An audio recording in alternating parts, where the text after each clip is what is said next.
انا هسيب الدنيا سلطه ليه؟ اسيب الدنيا توقع وتنخر في مفاصل الدنيا في الدوله عندي ليه؟ ابني عقول. ابني عقول ازاي وانا عندي تطبيق بيهد العقول وخرب بيوت كتير؟ بسم الله الرحمن الرحيم. باسم حزب القيادات المصرية تحت التأسيس بتقدم بمبادرة عاوزين نبني مصر. حزب القيادات المصرية تحت التأسيس حزب فاتح ايده لكل المصريين، واحنا في مرحلة ان احنا بنجمع توكيلات بانشاء الحزب، فمحتاج طبعا كل الاصوات وكل القيادات الشبابية اللي نفسها تعمل حاجة لخدمة هذا الوطن تحت مظلة حزب القيادات المصرية تحت التأسيس. احنا دلوقتي محتاجين توكيلات من جميع محافظات مصر عشان يكتمل النصاب الصحيح لعدد التوكيلات للجنة الأحزاب السياسية. خلال مبادرة عاوزين نبني مصر، الشباب النهاردة 24 ساعة عنده طاقات مهدورة، ولو جينا نلقي الضوء عن قرب ونشوف الطاقات المهدورة للشباب يا ريتها في الرياضة، إنما مهدورة على منصات التواصل الاجتماعي على الإنترنت. مش هنقول على جوجل لأن جوجل مش طاقة مهدورة، لأن جوجل محرك محرك بحثي للمعرفة والاستكشاف. إنما الشباب النهاردة متواجد وبشكل يومي على مدار الساعة على منصات التواصل الاجتماعي الفيسبوك والتيك توك وما شابه وما أمثل بهم. تمام؟ طيب هل منصات التواصل الاجتماعي أضرارها أكتر ولا منافعها أكتر؟ هل سلبياتها أكتر ولا إيجابياتها أكتر؟ أنا هقول مقولة، والمقولة بتقول: إذا أردت أن تهدم حضارة فعليك بثلاثة وسائل. أولا هدم الأسرة، ثانيا هدم التعليم، ثالثا وأخيرا إسقاط القدوات والمرجعيات. إسقاط القدوة والمرجعية، وهذا ما يحدث إلى المجتمع المصري من خلال منصات التواصل الاجتماعي. هدم الأسرة، فبقينا نسيء استخدام وسائل التواصل الاجتماعي طبعا، وتم تشريع قانون في هذا المجال بإساءة وسائل التواصل الاجتماعي، إنما بقينا نسيئها ونسيء استخدامها، إن احنا بنستخدمها بشكل مفرط، بشكل مبالغ فيه. احنا متواجدين على الفيسبوك والتيك توك وما شابه ذلك من هذه التطبيقات بشكل مفرط مبالغ فيه. لذلك أتت من هذا القبيل الخيانات الزوجية، أتت من هذا القبيل اكتساب ثقافات غربية غير الثقافة الشرقية بتاعتنا، فبقينا نكتسب ثقافات دخيلة علينا، بقينا نكتسب ثقافات غير مناسبة لينا. طيب عندنا هدم التعليم. منصات التواصل الاجتماعي أصبحت مصادر من مصادر التعلم الحديثة. مش هنقول التعليم الحديث، لا، التعليم اللي هي مراحل تعليمية، إنما التعلم إن أنت تتعلم شيء. إنما مش هنقول مصادر التعليم الحديثة، لا، هي من مصادر التعلم الحديثة، لأن احنا بنتعلم وبنكتسب ثقافات جديدة عن طريق منصات التواصل الاجتماعي، وبنتعلم أشياء ما كناش نعرف عنها حاجة، دخيلة علينا وعلى تراثنا. طيب انت النهاردة لما بتشوف شائعات دايرة على منصات التواصل الاجتماعي ودول معادية لبعض الدول، بتبث فيها بعض الشائعات بهدف اسقاطها. يعني اصبحنا بنواجه خطر اسقاط الدولة من خلال وسائل التواصل الاجتماعي، وبنهد بيها المجتمع، بنهد بيها الأسرة، بنهد بيها التعليم، وبنهد بيها القدوات. ما يعني مش عاوزين نتكلم ان الشائعات اللي بتبث على منصات التواصل الاجتماعي بتطول الدولة نفسها او قيادات الدولة نفسها او القيادات العامة في الدولة، بهدف افقاد الناس الثقة في الدولة او في قياداتها وما شابه ذلك. طيب انت عاوز تعمل ايه من خلال المبادرة؟ انت دلوقتي القيت الضوء ان منصات التواصل الاجتماعي اصبحت خطر على الدولة المصرية بسبب اساءة استخدامنا لوسائل التواصل الاجتماعي. كل الناس بتستخدم وسائل التواصل الاجتماعي، إلى أن في بعض الدول حظرت استخدام وسائل التواصل الاجتماعي فيها زي الفيسبوك مثلا، وأنا أعتقد زي تركيا كانت عاملة إيقاف للفيسبوك عندها. مفيش فيها تقيد للحريات، إن دولة توقف تطبيق معين في دولتها حاسة إن التطبيق ده بيتجسس على مواطنيها وإنها بتحمي مواطنيها. مفيش فيها تقيد للحريات، لا هي بتحافظ على مواطنيه.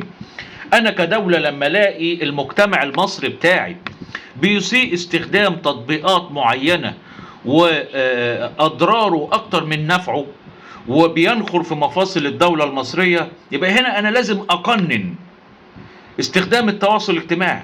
انا اسيب جوجل زي ما هو، واسيب محركات البحث زي ما هي، الناس تبحث وتستكشف وتطلع المعلومة.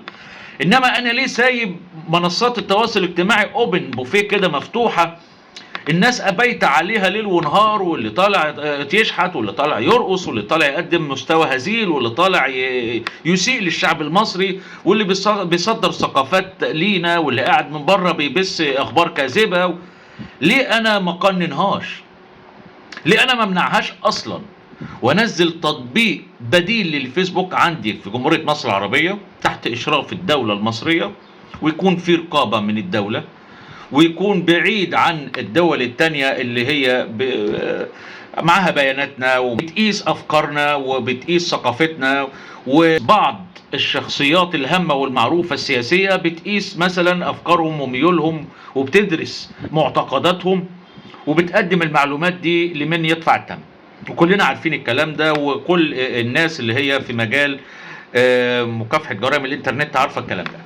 طيب، يبقى انا من خلال مبادرة بطلقها باسم حزب القيادات المصرية تحت عنوان عاوزين نبني مصر، انا المستشار محمد صالح رئيس حزب القيادات المصرية تحت التأسيس، بمد ايدي لكل المصريين الشرفاء، كل من يريد أن يقف معنا لبناء وطن. إحنا بنجمع توكيلات لإنشاء الحزب، محتاجين نكمل النصاب الرسمي لعدد التوكيلات وهو 5000 توكيل عشان نبدأ ننطلق تحت مظلة حزب القيادات المصرية.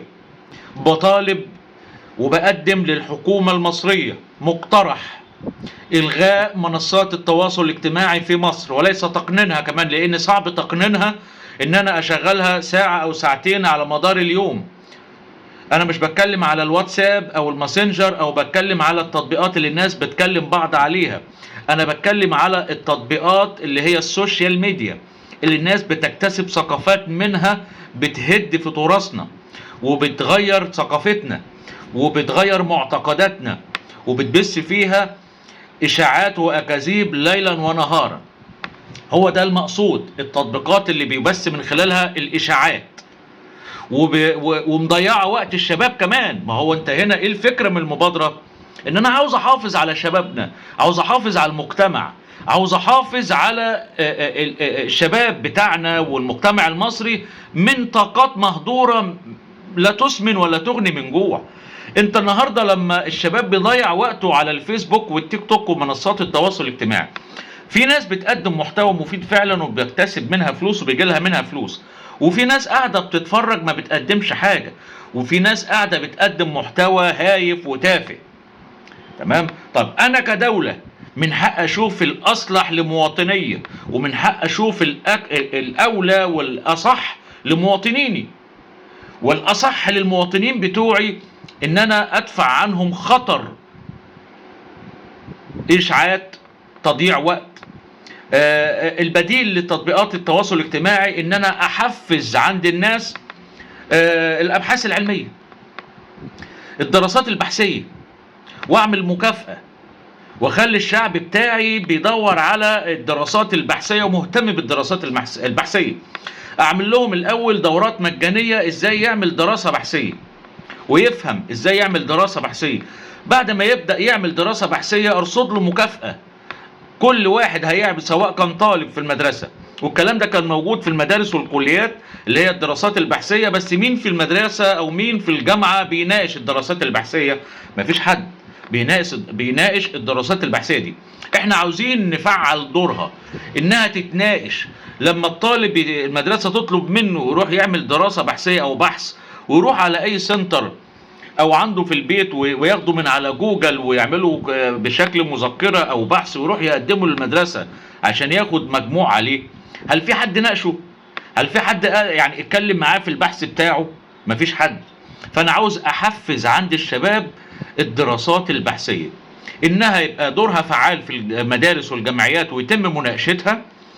ان الدولة تبقى عاملة مسابقة كل سنة ولو مرة واحدة او كل مثلا مرتين في السنة عن افضل دراسة بحثية ويتم رصد مكافأة ليها.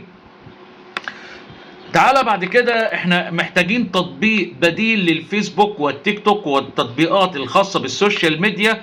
محتاجين تطبيقات رسمية من الدولة المصرية في مصر، ومصر تستفاد بالزيارات والمشاهدات وتستفاد بهذه الميزة. كدولة مصرية هي محتاجة الميزة دي انها تستفاد منها. انت عندك الفيسبوك بيتم عمل اعلانات ممولة عليه، الفلوس اللي انت بتدفعها لتطبيق الفيسبوك دي بتروح فين؟ بتروح للتطبيق. انا كدولة لما اعمل تطبيق زي الفيسبوك عندي هنا في مصر ويبدأ ينتشر في ربوع الوطن العربي، ما انا هستفاد بالاعلانات المدفوعة والفلوس المدفوعة للاعلانات الممولة.